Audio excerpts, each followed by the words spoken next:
Member for Baulkham Hills. Thank you, Madam Acting Speaker. Before I speak more substantively on the bill, I would actually like to pay tribute to the heroic work and efforts of the Rural Fire Service, the volunteers who protect our homes and our lives across the state. We are all very much in their debt. Fortunately, my community has not had to suffer from bushfires that extensively in recent years, although in October last year we did have the unenvious role of starting off the bushfire season with a small fire in Winston Hills, but luckily, unlike others, we were able to contain that fire quite quickly.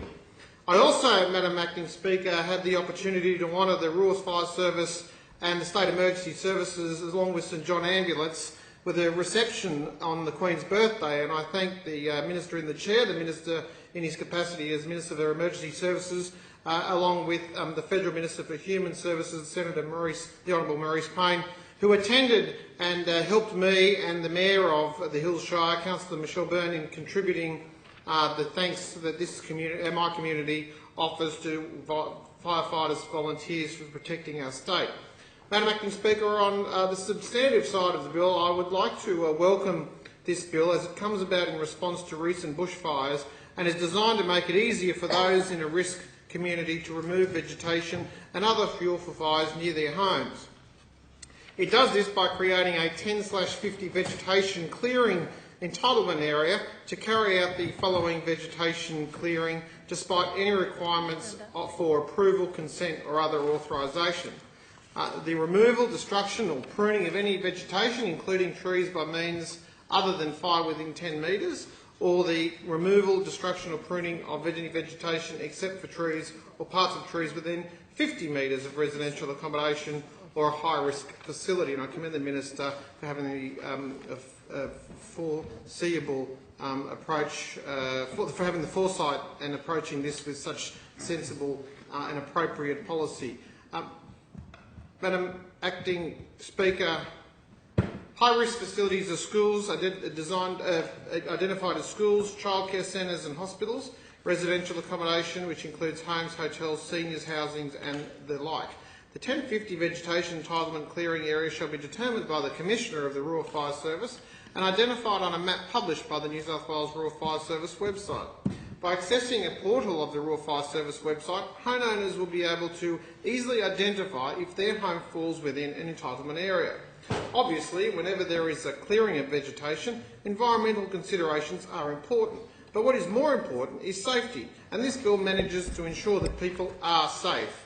Despite this, the bill also provides consideration of environment and heritage issues. Owners of land will be able to clear vegetation provided they are in accordance with the 10/50 Vegetation Clearing Code of Practice, which is being developed by the Rural Fire Service.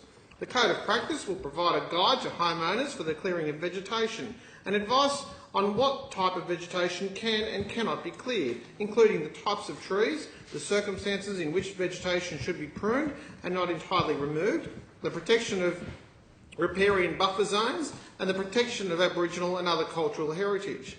The bill makes it clear that homeowners are not allowed to remove vegetation on a neighbour's property, even if it does fall within 50 metres of their home. Clearing of trees and other vegetation on neighbouring land has to be completed with the permission of the homeowner, and that is appropriate. This bill comes as a part of the Baird Government's commitment to protecting homes and communities from fire. I note the 2014-2015 budget delivered today provides $46.2 million in additional funding over 4 years for local government capital grants to support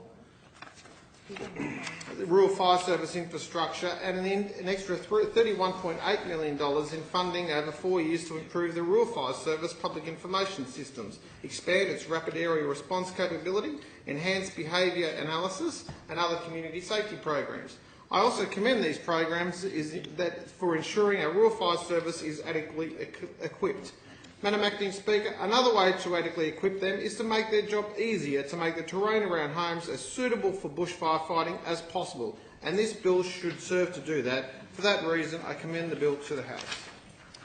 The question is that this bill be